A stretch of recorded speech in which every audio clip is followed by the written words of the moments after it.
So guys ये है video number 9 super series for beginners.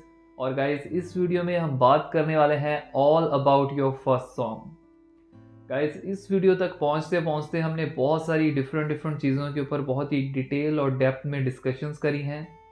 फिर चाहे वो कॉर्ड्स हों, कॉर्ड शिफ्टिंग हो, आपके flat and sharp guitar chords हों, आपके स्ट्रमिंग हो, different time signature, 2 beat, 3 beat, 4 beat, 6 beat, 7 beat, guitar logics हो, बेसिक्स हो, माइंडसेट हो, इवन कि हमने 70 डेज का एक बहुत ही पावर पैक शेड्यूल देखा जिसके अंदर हमने प्रैक्टिस करने के तरीके देखे, किस तरीके से प्रैक्टिस को करना है। और अब तक हम जो हैं ऑलमोस्ट 2.5 से 3 महीने एक साथ गुजार चुके हैं और हम एक बहुत ही अच्छे बेहतरीन दोस्त बन चुके हैं। So you all guys can message me on my Instagram account for your feedback, for your love. So guys अभी तक क्या हुआ कि अभी तक हमने हमारे जो लेफ्ट हैंड है और हमारा राइट हैंड है, इन दोनों को हमने अब तक अलग अलग टाइम के ऊपर ट्रेन किया। लेफ्ट हैंड को पहले ट्रेन किया, बाद में राइट हैंड को ट्रेन किया। अभी तक हमें जो है अपने दोनों हाथों की जो सुपर पावर्स हैं उसका अंदाज़ा ही नहीं है। हमारे दोनों हाथ कितना ट्रेन हो चुके हैं, कितने कैपेबल हो चुके हैं गिटार को प्ले करने के लिए, हमें इस चीज़ का पता ही नहीं है। वो इसलिए क्योंकि अभी तक हमने इन दोनों को मिलाया ही नहीं है। इसको आप ऐसे समझ सकते हो, जैसे मान लीजिए मेरे हाथ में एक माचिस की डिब्बी है, तो ये है आपका लेफ्ट हैंड और ये एक माचिस है, ये है आपका राइट हैंड। अब जब हम इन दोनों को मिलाएंगे तो क्या होगा? आग लगेगी, डेफिनेटली लगेगी गाइस, क्योंकि आप सब लोगों ने बहुत ही पैशनेटली, बहुत ही पैशन के साथ प्रैक्टिस करी है और जितना आपने सब्र करा है, जो आपके इनिशियल डेज थे वो गुजर चुके हैं, अब आपको फल मिलेगा उसका। हम अब उस फ्रूट की तरफ बढ़ेंगे जो इस आपको सब्र से मिलने वाला है।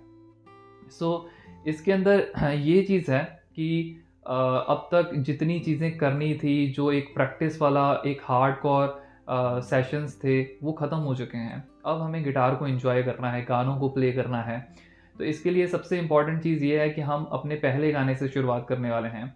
और पहले गाने का मतलब ये नहीं है कि मैं आपको बोलूँ, आपको पता ही है कि ये सीरीज़ जितनी सिंपल लग रही है, जितनी ईज़ी लग रही है, उसको ईज़ी बनाने के लिए एक कॉम्प्लेक्स माइंड है जो 24/7 काम कर रहा है, ताकि चीज़ें आपके लिए आसान हो सकें। तो अगर मैं बोल रहा हूँ कि हम आज अपना पहला गाना करेंगे, तो इसका मतलब ये तो है नहीं कि मैं आपको डायरेक्टली बोलूँगा कि ये आपके गिटार कॉर्ड्स हैं और ये आप गाना प्ले कर लो। तो ऐसे तो बिल्कुल भी होने वाला है नहीं। तो हम किस तरीके से करने वाले हैं? देखिए, पहली चीज़ तो ये होती है कि आपका जो पहला गाना होता है, वो कभी भी आपकी खुद की चॉइस नहीं होता। और यहाँ पे मैं उन बिगनर्स की, उन इंटेलिजेंट बिगनर्स की बात बिल्कुल नहीं कर रहा हूँ, जो कि कल गिटार लेते हैं और दूसरे दिन ही यूट्यूब के ऊपर सर्च करते हैं इस गाने के गिटार कॉर्ड्स, इस गाने का गिटार लेसन। उनकी बात मैं बिल्कुल नहीं कर रहा हूँ, वो तो इंटेलिजेंट हैं। मैं बात कर रहा हूँ उन बिगनर्स की जो कि एक सीक्वेंस में गिटार को सीख रहे हैं, एक सीक्वेंस में इस सीरीज़ को फॉलो कर रहे हैं। उन बंदों का जो पहला गाना होगा वो उनकी चॉइस का बिल्कुल नहीं हो सकता, और उसका भी एक रीज़न है। एक नहीं, एक्चुअली मल्टीपल रीज़न्स हैं। अब मैं आपको यहाँ पे ना अपनी एक स्टोरी बताता हूँ, जो कि मेरा फर्स्ट सॉन्ग की स्टोरी है। मैंने 2011 की मार्च में गिटार लिया था, जो कि मैंने अपनी प्रीवियस वीडियोस में आपको बताया भी है। और 2-3 महीने के बाद मैं समर में गिटार को सीख रहा था। और उस 2011 का वो एक ऐसा दौर था जब मैं 13-14 साल का था, और उस समय कुछ गानों की बहुत ज़्यादा हाइप थी, जो कि स्पेशली बंदे गिटार को प्ले कर रहे थे, उनके बीच में तो कुछ ज़्यादा ही थी। उन गानों में से थे, एक तो दिल तो बच्चा है जी मूवी जो थी इमरान हाशमी की, उसका ट्रैक था अभी कुछ दिनों से। उसके बाद मर्डर 2 मूवी थी, उसके ट्रैक्स थे फिर मोहब्बत एंड हाले दिल।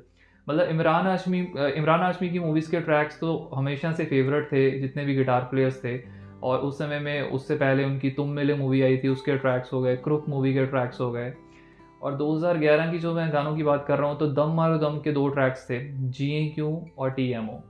इसके अलावा एक बहुत ही ज़्यादा अंडररेटेड ट्रैक, शायद आप में से बहुत सारे लोगों ने सुना भी नहीं होगा, हॉन्टेड 3D मूवी का ट्रैक है योर सो ब्यूटीफुल। इस गाने को आप ज़रूर सुनो, ये बेस्ट गाना है गिटार के ऊपर प्ले करने के लिए, इतनी अच्छी वाइब्स है। इस गाने को भी मैं प्ले करना चाहता था। इन सब के अलावा एक और भी चीज़ थी कि उस समय जो मर्डर 2 मूवी आई थी, उसका गाना था जो हाले दिल, जिसके बारे में मैंने बात करी, इसका अकोस्टिक वर्जन भी था एल्बम के अंदर, तो वो एक प्रॉपर गिटार वर्जन था, तो उसको प्ले करना चाहते थे। उसके अलावा बॉडीगार्ड मूवी का ट्रैक था I love you. And in सब के बाद एक और जो सबसे इम्पॉर्टेंट चीज़ थी वो ये थी कि एक मूवी आने वाली थी गिटार लवर्स के लिए, वो थी रॉकस्टार। जितने भी म्यूज़िक से रिलेटेड लोग थे, गिटार प्ले करते थे या कुछ भी थे, तो वो सब लोगों के बीच में बहुत हाई, बहुत क्रेज़ था, इवन न्यूट्रल ऑडियंस के बीच में भी। तो इस मूवी का मुझे अभी भी याद है कि 11 नवंबर को मूवी रिलीज़ होने वाली थी, और उससे ऑलमोस्ट 40 दिन पहले 30 सितंबर को इस मूवी की जो म्यूज़िकल ऑफिशियल एल्बम थी उसको रिलीज़ कर दिया गया था। और उससे भी इंटरेस्टिंग बात ये थी कि अगस्त के अंदर ही इस मूवी की जो ऑफिशियल ट्रैक लिस्ट थी उसको रिलीज़ कर दिया गया था। तो हाइप धीरे धीरे धीरे धीरे इसकी भी क्रिएट हो रही थी कि इसके अंदर मोहित चौहान जी सारे गाने गा रहे हैं, बहुत ही अच्छे गाने होने वाले हैं, गिटार वाले गाने होने वाले हैं, और हम नया नया गिटार सीख रहे थे, तो इसकी कुछ हाइप हमारे लिए तो कुछ ज़्यादा ही थी। आजकल थोड़ा जो म्यूज़िक का कल्चर है वो थोड़ा डिफरेंट हो चुका है।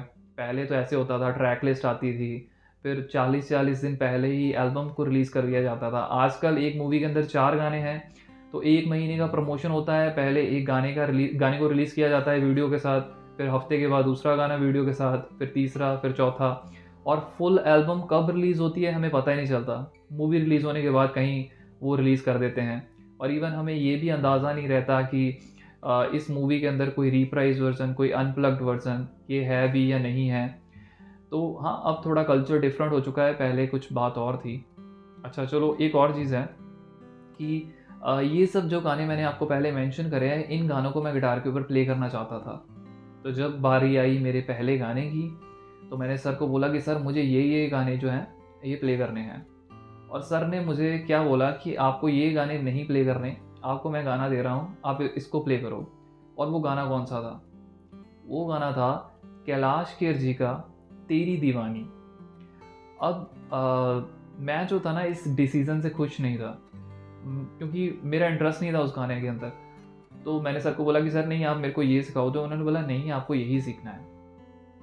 अब यहाँ पे मेरी एक मजबूरी बन चुकी थी इस गाने को सीखना, और वहाँ पे मैं इंटेलिजेंट बन नहीं सकता था। उसका रीज़न ये भी था कि मेरे पास कोई सोर्स नहीं था कि मैं इंटेलिजेंट बन सकूँ। जैसे आज हमारे पास यूट्यूब है कि हम अगर इस गाने को नहीं प्ले करेंगे तो किसी दूसरे गाने को प्ले कर लेंगे। उस समय ये चीज़ थी नहीं। तो चलो, मैंने इस गाने को सीखा, एंड उसके बाद फिर जर्नी स्टार्ट हुई।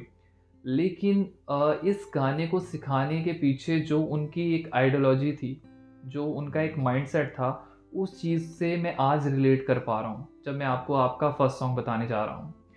और यही चीज़ों को दिमाग में रखते हुए मैं आपको ये बताना चाहूँगा कि आज हम जो आपका पहला गाना करने वाले हैं, उस गाने का नाम है बोलना, from the movie Kapoor and Sons, और जिसको गाया है हम सभी के फेवरेट अरिजीत सर ने। अब एक चीज़ आती है कि यही गाना क्यों? यही गाना हम क्यों सीखने वाले हैं? इसके पीछे बहुत सारे मल्टीपल रीज़न्स हैं।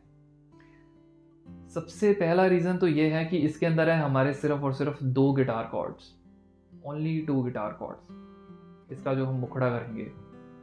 दूसरा रीज़न है, ये गाना है 3 बीट के अंदर, मतलब कि इसकी स्ट्रमिंग बहुत ज़्यादा ईज़ी है, सिंपल है। अब एक और चीज़ है कि मेरे पास कुछ और ऑप्शंस भी थे जो कि 2 गिटार कॉर्ड्स के ऊपर ही जिन गानों के मुखड़े प्ले होते हैं, मैं आपको वो भी रिकमेंड कर सकता था, लेकिन मैंने क्यों नहीं किया? क्योंकि वो सारे के सारे गाने जो थे 2 कॉर्ड्स वाले, वो थे 4 बीट के अंदर, और 4 बीट की strumming as compare to 3 beat थोड़ी सी कॉम्प्लेक्स होती है, थोड़ी सी आई मीन टू से कि लेंथी होती है। 3 बीट की स्ट्रमिंग सिंपल, आपको पता ही है, 3 बीट की सिंपल एक स्ट्रमिंग है, डाउन पॉज डाउन अप, तो सिंपल स्ट्रमिंग है। 4 बीट की थोड़ी लेंथी होती है, और इस स्ट्रमिंग पैटर्न को हम ऑलरेडी प्रैक्टिस कर चुके हैं 10 दिनों तक, तो इसलिए भी आप सब लोगों के लिए ये चीज़ ईजी है। अच्छा, ये चीज़ मैं अब रिलेट कर पा रहा हूँ कि जो गाने मैं अपने सर को बोल रहा था कि सर ये मेरे को सिखाओ, सर TMO सिखाओ, सर जिए क्यों सिखाओ, दम मारो दम मूवी का गाना, ये सभी गाने 4 बीट के गाने थे।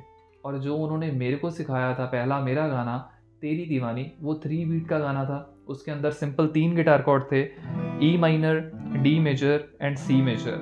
तो पहला गाना जो होगा हम उसको इस तरीके से, इस नज़रिए से सीखते हैं ताकि हमारा कॉन्फिडेंस जो है वो बूस्ट हो सके। तो उन्होंने वही चीज़ करी। अब मैं भी वही चीज़ कर रहा हूँ कि आप सब लोग जो हैं, आपका कॉन्फिडेंस बूस्ट हो सके, आप अच्छे तरीके से गाने को प्ले कर सकें, इसलिए मैं ये जो बोलना सॉन्ग है इसको रिकमेंड कर रहा हूँ। अब एक और रीज़न है, ये गाना जो है ये डी गिटार कॉर्ड के ऊपर बजेगा, डी मेजर स्केल के ऊपर।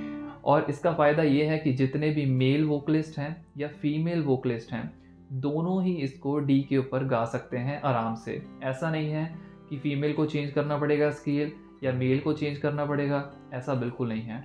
इसका वैसे ओरिजिनल स्केल एफ मेजर था, लेकिन एफ मेजर से मैंने इसको डाउन कर दिया डी मेजर के ऊपर।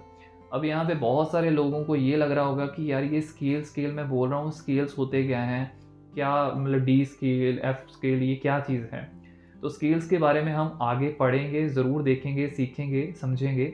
लेकिन फ़िलहाल आप ये चीज़ देख लो कि इसके अंदर सिर्फ 2 गिटार कॉर्ड हैं, D major and G major, simple. अच्छा, ये 2 गिटार कॉर्ड्स हो गए, इसके ऊपर आप सिंपल तरीके से गाने को प्ले कर सकते हो। अच्छा, ये चीज़ हो गई। अब एक और चीज़ है, जब एक बिगिनर जो है वो गाने को प्ले करने लगता है तो उसके माइंड में एक चीज़ आती है कि यार मैं अपने गले को, अपनी वॉइस को गिटार के साथ मैच कैसे करवाऊँगा। और ये प्रॉब्लम रहती है सभी के साथ एज अ बिगिनर। अब इसके पीछे रीज़न काफ़ी सारे हैं। रीज़न ये है कि हम यहाँ पे कुछ मल्टीटास्किंग चीज़ें करने वाले हैं, काफ़ी सारी चीज़ों को एक साथ। वो कौन सी चीज़ें हैं? एक तो हमें कॉर्ड को होल्ड करना है, दूसरा हमें कॉर्ड शिफ्टिंग को करना है, तीसरा हमें स्ट्रमिंग करनी है, चौथा हमें गाना गाना है, और पांचवा हमें अपनी वोकल्स को मैच करवाना है कॉर्ड्स के ऊपर। तो काफ़ी सारी चीज़ें हैं और एक बिगनर जो है कंफ्यूज हो जाता है इतनी सारी चीज़ों को एक साथ करते समय। अब होता क्या है कि एक बिगनर जो है, अगर वो लेफ़्ट हैंड के ऊपर ध्यान देता है अपनी कॉर्ड शिफ्टिंग के ऊपर, तो हमारा राइट हैंड जो है वो बीच में रुक जाता है स्ट्रमिंग करते करते। अगर वो राइट हैंड के ऊपर ध्यान देता है तो कॉर्ड शिफ्टिंग प्रॉपरली नहीं हो पाती, और जब वो दोनों चीज़ों के ऊपर ध्यान देता है तो सिंगिंग प्रॉपरली नहीं हो पाती। तो इसलिए कुछ भी चीज़ प्रॉपरली नहीं हो पाती। तो मैं अभी आपको ये चीज़ बताने वाला हूँ कि ऐसे सिंपल ईजी 6 स्टेप्स हैं जिसके साथ आप अपने वोकल्स को जो है वो आराम से मैच करवा सकते हो कॉर्ड्स के ऊपर या गिटार के ऊपर। तो वो स्टेप्स क्या हैं? पहला स्टेप यही होता है कि अगर आप किसी भी गाने को प्ले करना चाहते हो स्टार्टिंग इनिशियल डेज में, तो आप एक बहुत ही ईजी गाना चूज़ करो जिसके अंदर ईजी गिटार कॉर्ड्स हों और जिसकी आपको थोड़ी सी हैबिट हो गिटार कॉर्ड्स को शिफ्ट करने की। तो चलो खैर, हमने तो इस तरीके से इस पूरी सीरीज़ को डिज़ाइन करा है और आपने सीखा भी है, प्रैक्टिस करिए कि आपके लिए सारे गिटार कॉर्ड्स मेरे हिसाब से ईजी होंगे शिफ्ट करने। स्टिल ये 2 गिटार कॉर्ड्स ईजी हैं, D major and G major. दूसरा स्टेप होता है कि आप बहुत ही एक सिंपल सी स्ट्रमिंग पैटर्न को चूज़ करो। तो हमारा 3 बीट का स्ट्रमिंग पैटर्न सबसे ज़्यादा सिंपल है, जिसकी हम प्रैक्टिस भी कर चुके हैं। सिंपल है हमारा down pause down up down up. तीसरी चीज़ होती है फील द बीट। अब इसमें 3 बीट का गाना है तो बीट को आपको फील करना है। सो बीट को कैसे फील करेंगे? 1 2 3 1 2 3। आपके दिमाग में बीट चलनी चाहिए कि ये इस तरीके से बीट चल रही है। चौथा स्टेप है कि आपको सिंपल स्ट्रमिंग प्ले करनी है, दैट्स इट। सिंपल स्ट्रमिंग, गाना नहीं प्ले करना।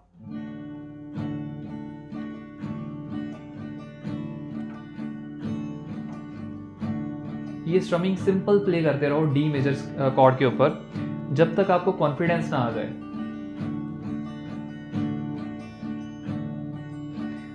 उसके बाद आपको इसके ऊपर गाने की हमिंग करनी है, सिर्फ हमिंग, और गाने को गाना नहीं है।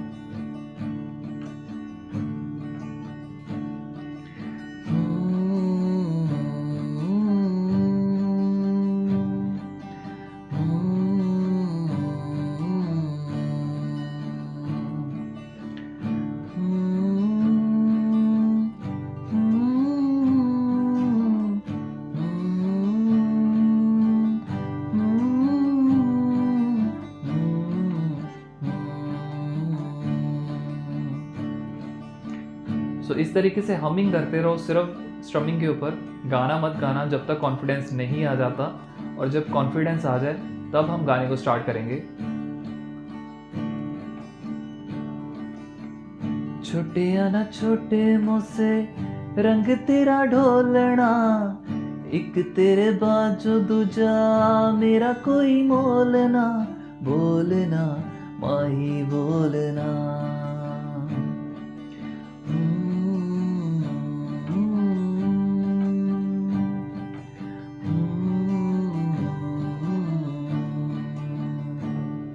सो इस तरीके से हम अपने वोकल्स को मैच करवाएंगे और गाने को परफॉर्म करेंगे। अच्छा, यहाँ पे एक और चीज़ है, यहाँ पे वोकल ट्रेनिंग की बात बिल्कुल नहीं हो रही है। मैं आपको ये नहीं बता रहा हूँ कि फॉल्सेटो कैसे यूज़ करते हैं, वाइब्रेटो क्या होता है, यॉडलिंग क्या होती है, वोकल बेल्टिंग, वोकल फ्राई। यहाँ पे मैं एक सिंपल चीज़ बता रहा हूँ कि अपने गले को सिर्फ गिटार के साथ मैच कैसे करवाना है। सो कंफ्यूज ना हो, वोकल ट्रेनिंग एक बहुत ही अलग चीज़ है। अच्छा, एक और चीज़ है, यहाँ पे बहुत सारे लोगों को ये लग सकता है कि यार, मतलब फील भी होता है बहुत सारे लोगों को कि यार मेरी वॉइस अच्छी नहीं है, मेरी आवाज़ अच्छी नहीं है। तो मैं आप सब लोगों से ये कहना चाहता हूँ कि कोई भी वॉइस जो है, बुरी वॉइस या मेरी बुरी वॉइस या बैड वॉइस, इस नाम की कोई चीज़ होती नहीं है। सिर्फ ये चीज़ होती है कि आपकी म्यूज़िक की अंडरस्टैंडिंग जो है, आपकी स्केल्स की अंडरस्टैंडिंग जो है वो कम होती है। जैसे जैसे आपको समझ आने लगती है कि गिटार के ऊपर अपनी वॉइस को कंट्रोल किस तरीके से करवाना है, तब आप धीरे धीरे ग्रो करते हो और आपकी जैसी वॉइस है लोग उसी को पसंद करने लग जाते हैं। सो बैड वॉइस नाम की कोई चीज़ नहीं होती। सो इस चीज़ को आप बिल्कुल अपने दिमाग से निकाल दो। अब गाइज, लास्ट में हम ये जो मैंने आपको गाना बताया है, इसको हम थोड़ा सा अच्छे तरीके से ब्रेक डाउन करते हैं एक एक लाइन को। तो पहली लाइन आपकी आती है डी मेजर पे, छूटे या ना छूटे मुझसे, ये डी मेजर पे। फिर जी पे चला जाता है, रंग तेरा ढोलना, फिर डी मेजर पे, एक तेरे बाजू दूजा, फिर जी मेजर, मेरा कोई बोलना, फिर डी मेजर, बोलना, फिर जी मेजर, माही बोल ना, फिर हमिंग,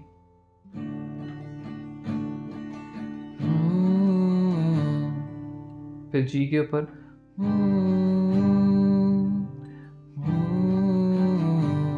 फिर डी के ऊपर। सो इस तरीके से आप आराम से पूरे गाने को प्ले करोगे, परफॉर्म करोगे। एक और चीज़ बता दूँ स्ट्रमिंग के बारे में। स्ट्रमिंग सिंपल है, down pause, down down up, लेकिन ख्याल सिर्फ एक चीज़ का रखना है। वैसे तो आप सिंपल पूरी 6 स्ट्रिंग्स के ऊपर प्ले कर सकते हो, लेकिन थोड़ा सा अच्छा टच देने के लिए, थोड़ा सा एक्सेंट देने के लिए, आपका जो फर्स्ट डाउन स्ट्रोक है उसको आप बेस स्ट्रिंग्स के ऊपर प्ले करो, ऊपर की 3 स्ट्रिंग्स के ऊपर, और बाकी आपकी जो पूरी की पूरी स्ट्रमिंग है उसको नीचे की 3 स्ट्रिंग्स के ऊपर प्ले करो, तो एक बहुत ही अच्छी वाइब आएगी। So guys, grab your guitar, अभी गिटार उठाओ और अपनी ज़िंदगी का पहला गाना आराम से प्ले करना सीखो। So practice hard, play hard.